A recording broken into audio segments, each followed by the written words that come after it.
There is, however, one shrine which is well known to the dwellers of Nishapur, but only a very few outside are aware of it.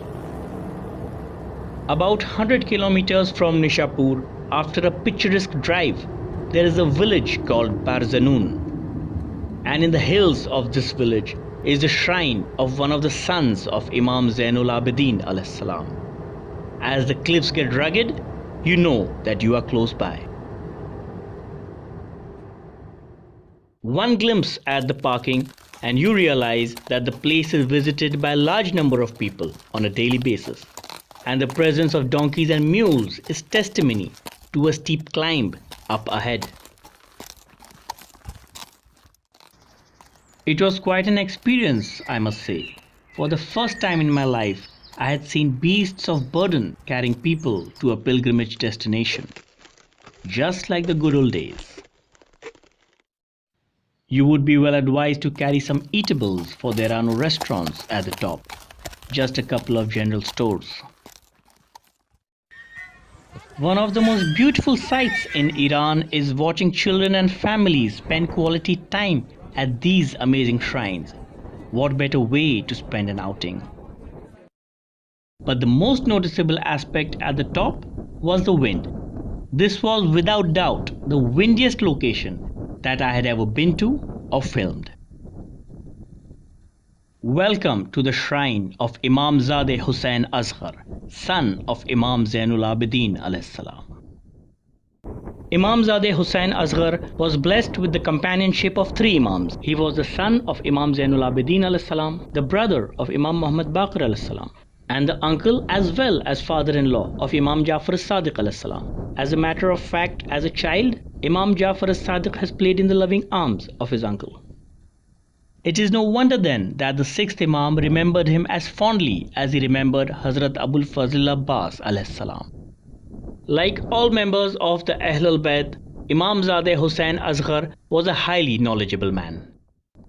He has narrated thousands of traditions from his brother Imam Muhammad Baqir alayhis salam, having spent many years in his company. However, his most significant contribution to Islamic literature is his role in compiling the beautiful Sahifa Sajjadiya along with his elder brother, the famous Zaid-e-Shahid. How many of us have gained benefit from this compilation of supplications of Imam Zainul Abidin alayhis salam without ever knowing the names of the ones responsible for this great work? Being a nobleman and an influential figure amongst the Arabs, Imam Jafar as-Sadiq alayhis salam chose Imam Zadeh Hussain Asghar as a representative of the Bani Hashim in the Caliph's court. Hakim Nishapuri writes that he was a replica of his father in looks and worship, and that is why he was known as Sani Zainul Abidin.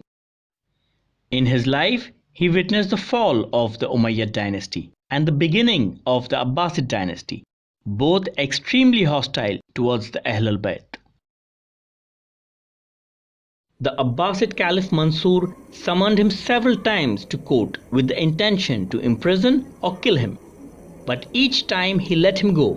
When asked why, he replied that whenever he saw the face of Imam Zadeh Hussain Asghar, he saw the awe of Imam Zainul Abidin alayhis salam.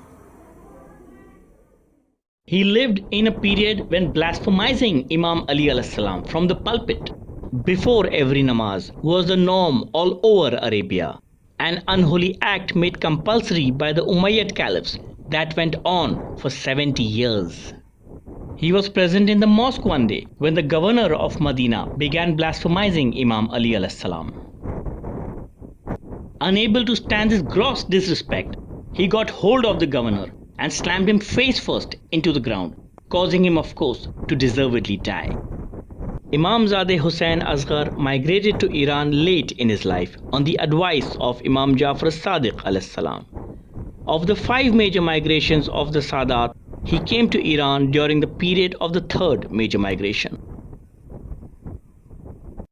He was held in very high esteem by the holy Imams, and this fact is apparent in the letter that Imam Jafar as-Sadiq al-Islam wrote to the ruler of Nishapur and told him to help his uncle in whatever way he could, for helping him is equal to helping the Imam. He died a sad and lonely death He was poisoned by the spies of the caliphate and his body was thrown down the mountain. He was buried by some villagers who discovered his body 4 or 5 days later.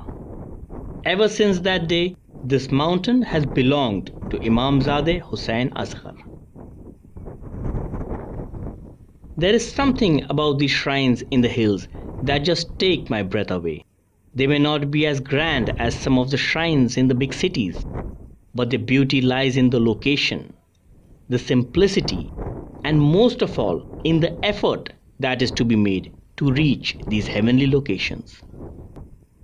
My message to the viewers is this: share his story with your family and friends, and if you can make it, then make it to the holy shrine of Imamzadeh Hussain Asghar. It is far, yes.